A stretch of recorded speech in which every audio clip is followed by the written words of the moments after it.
Bienvenidos a La Vuelta al Mundo, el espacio de France 24 para analizar los hechos más destacados de la jornada. Soy Valentina Torres Sánchez, es un gusto acompañarlos. Vamos con los titulares. El Comando Central de Estados Unidos anunció que a partir del lunes empezará a bloquear todo el tráfico marítimo en todos los puertos en Irán sin impedir la navegación de los buques que transiten por el estrecho de Hormuz.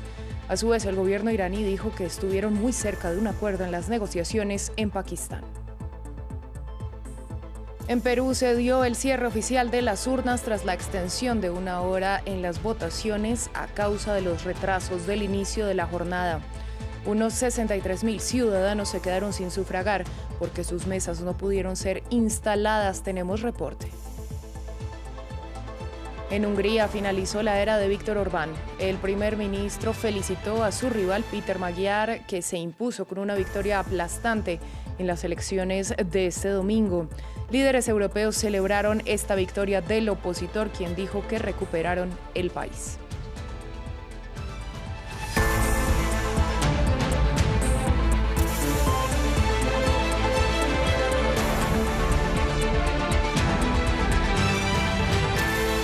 Damos inicio con el más reciente comunicado del Comando Central estadounidense que informó que a partir de las 10 de la mañana del lunes, hora del este de Estados Unidos, empezará a bloquear todo el tráfico marítimo de entrada y salida en los puertos iraníes.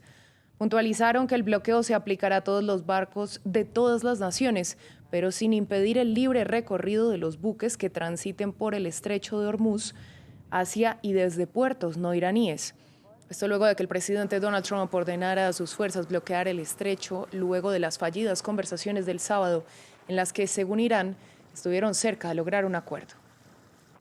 El bloqueo se aplicará de forma imparcial a los buques de todas las naciones que entren o salgan de los puertos y zonas costeras iraníes, incluidos todos los puertos iraníes del Golfo Pérsico y el Golfo de Omán. Las fuerzas del CENTCOM no impedirán la libertad de navegación de los buques que transiten por el estrecho de Hormuz con destino a puertos no iraníes o procedentes de ellos.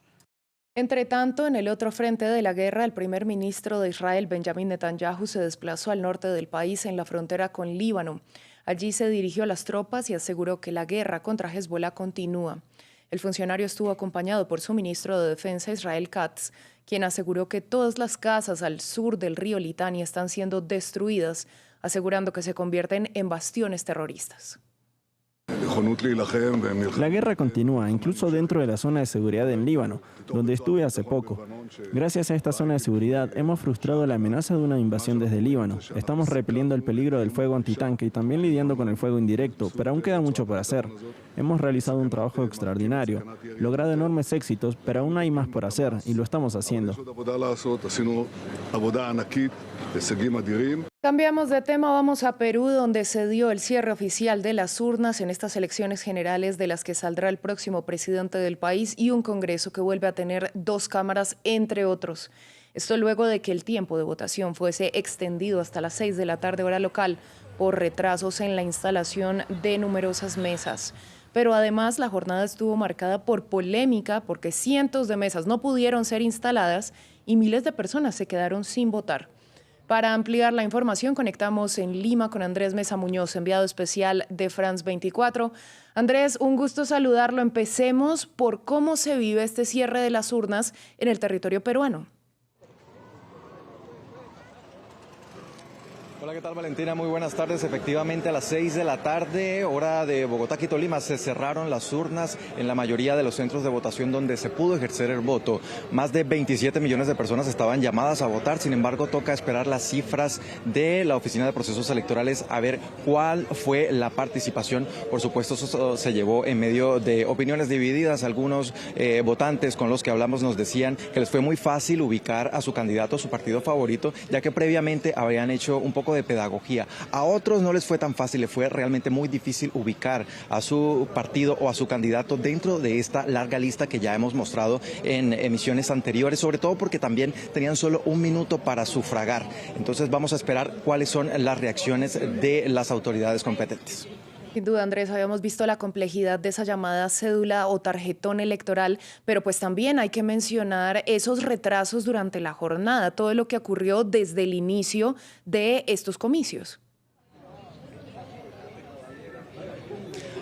Así es, efectivamente, Valentina. Yo me encuentro aquí en el colegio Alfonso Ugarte, esto es en el suroccidente de Lima, y como pueden ver a mi alrededor se encuentra un fuerte dispositivo policial y también personas que todavía esperan sufragar. Este es uno de los 15 puntos que, según anunció la Oficina de Procesos Electorales, no pudo llegar el material electoral, por lo que los votantes se quedaron sin emitir su voto. Son 63,000 las personas que no pudieron sufragar en 212 mesas a donde nunca llegó este material electoral, y el director de esta oficina previamente se pronunció culpando reiteradamente a la empresa encargada de la logística. Yo me encuentro aquí con uno de los ciudadanos que tenía previsto emitir su voto en este centro electoral.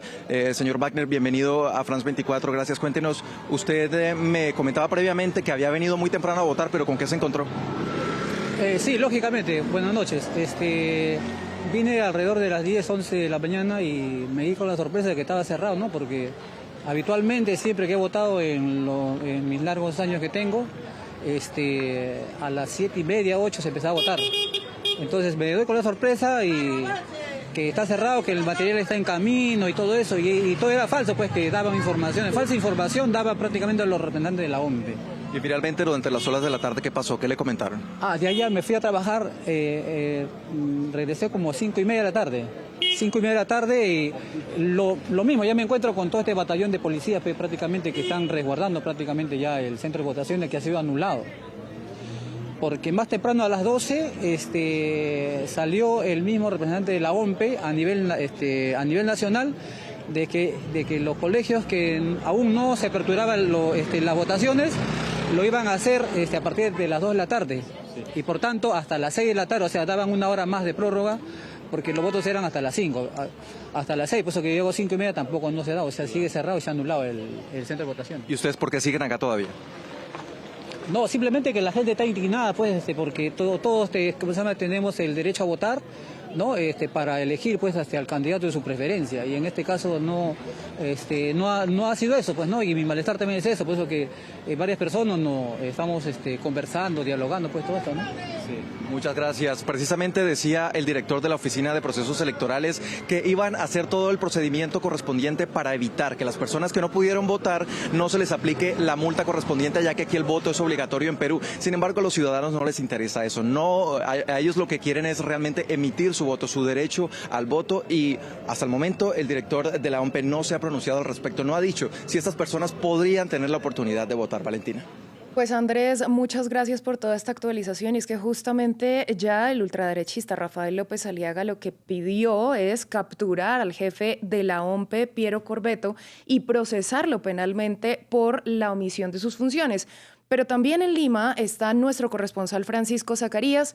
Yo lo saludo a esta hora. Francisco, usted está justamente en la sede de la Oficina Nacional de Procesos Electorales, que es el epicentro de las denuncias y los reclamos por estas irregularidades en los comicios, porque no solo el candidato se está quejando, es la ciudadanía que está muy molesta. Entonces, ¿qué es lo que pasa tras el cierre de las urnas en ese punto?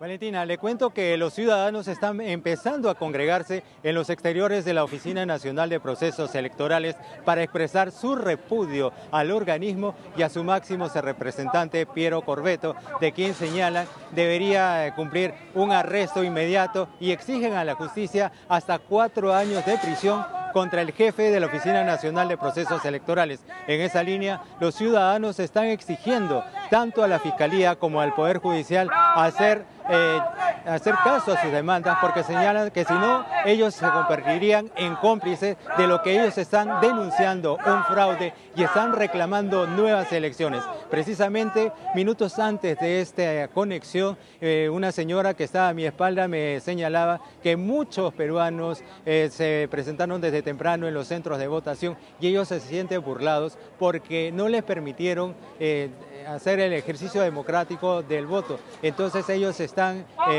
acá veniendo a que la Fiscalía investigue al interior de este organismo. Precisamente en horas de la tarde, un contingente de fiscales y de la policía efectuó un operativo para tratar de ver las pruebas que pudieran recabar, porque les resulta muy sospechoso a los ciudadanos.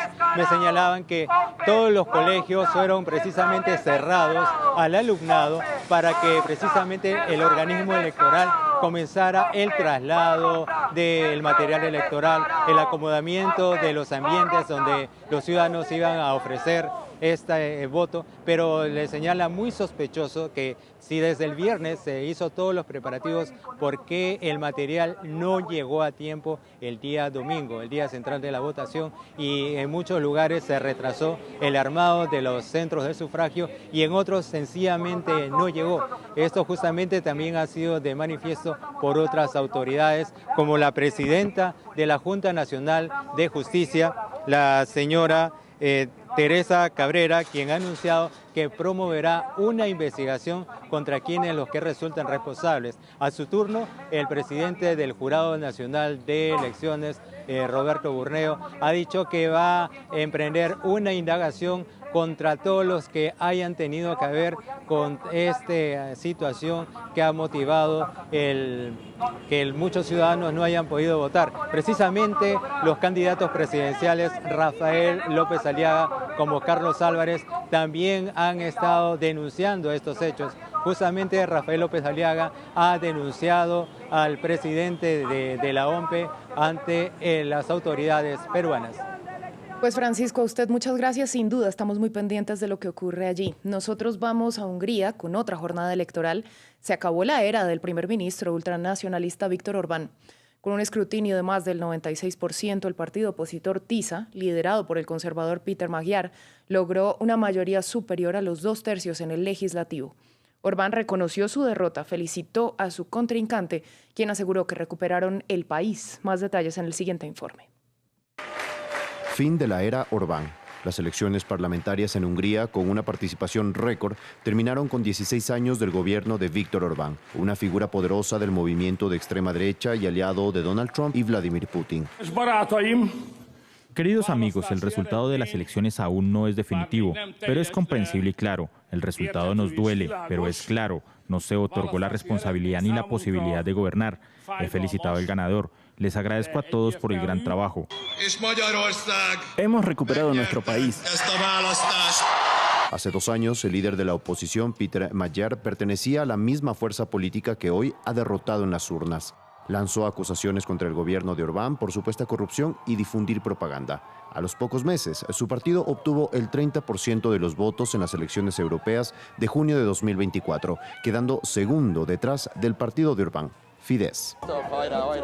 Aunque se ha cuidado de tomar posiciones firmes sobre una serie de temas divisivos, se centró en una Hungría más occidental y proeuropea, lejos de la ruta nacionalista de Orbán, y también centrada en la reactivación económica del país. De acuerdo a proyecciones, el partido de Magyar, TISA, alcanzaría más de 130 de los 199 escaños del Parlamento. Lo logramos. TISA y Hungría han ganado estas elecciones, no por poco, sino por mucho, muchísimo.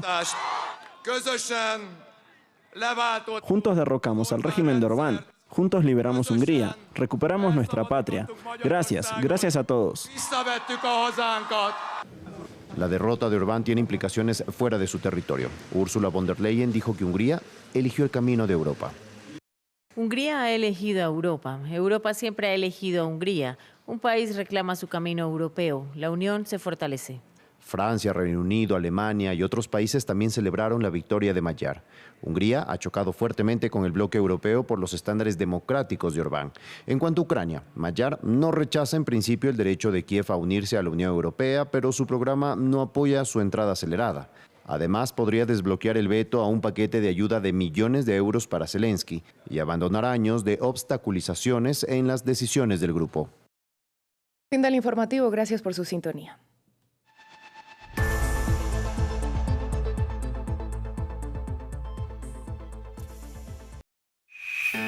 Sus historias inspiran el futuro. Su día a día es la actualidad. Su cultura, sus luchas, sus éxitos están en el corazón de nuestros programas. Les contamos los que hicieron América Latina y los que la construyen hoy. Les contamos un mundo hecho día a día por los que lo habitan. Liberté, égalité, actualité.